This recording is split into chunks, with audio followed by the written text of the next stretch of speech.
In the next 2 minutes, isi-share ko sa iyo paano nagawa ng isang dating OFW na umasenso sa buhay, makapag-retire at early age, magkaroon ng successful online business, makapag-travel sa mundo, makatulong sa maraming tao at matupad ang buhay na noon ay pangarap lang niya. Parang imposible, di ba? Pero ang totoo, simple lang siya. Hi, my name is Edward Reformina. Ako yung OFW na yun. Nung 28 years old ako, nabasa ko yung book na Think and Grow Rich. Tinuro doon yung isang sikreto ng mga pinakamayaman na tao sa buong mundo. Marami akong natutunan, kaso nga lang, hindi malinaw kung anong gagawin para umasenso. Nagsasawa na ako sa paikot-ikot na takbo ng buhay ko. Trabaho, sweldo at bayad utang na lang palagi. Gusto ko nang may magbago. Hanggang sa may nakilala akong isang mentor na multi-millionaire.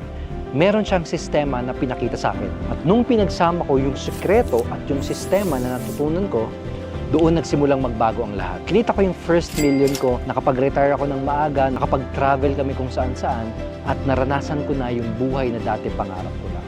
Ang nakakatuwa, hindi lang sa akin nag-work yung sikreto at yung sistema. Pati yung mga taong naturuan ko nitong sikreto at ng sistema na ito, nagsimula din silang magkaroon ng resulta. Nagsimula ding magbago ang buhay nila. Yung iba naging successful sa mga negosyo nila. Yung iba naging multi-milyonaryo pa. Doon ko napatunayan na kahit sino kayang matulungan ng sikreto at ng sistema na ito.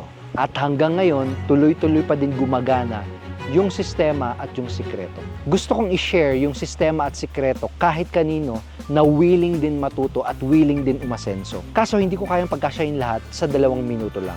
Kaya may ginawa akong mas kumpletong video na pwede mong panoorin sa website ko.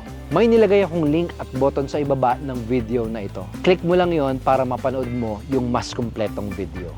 Kapag pinanood mo yon, matututunan mo paano mo babaguhin ang buhay mo at paano mo tutuparin ang mga pangarap mo kahit na hindi ka pa naniniwala sa sarili mo. Ito hindi ako pinanganak na mayaman, hindi ito dahil sa swerte, walang espesyal sa akin at hindi din ako nakapagtapos ng college. Nagkataon lang na may natuklasan akong sikreto at sistema sa pag-asenso. Bibigyan kita ng clue.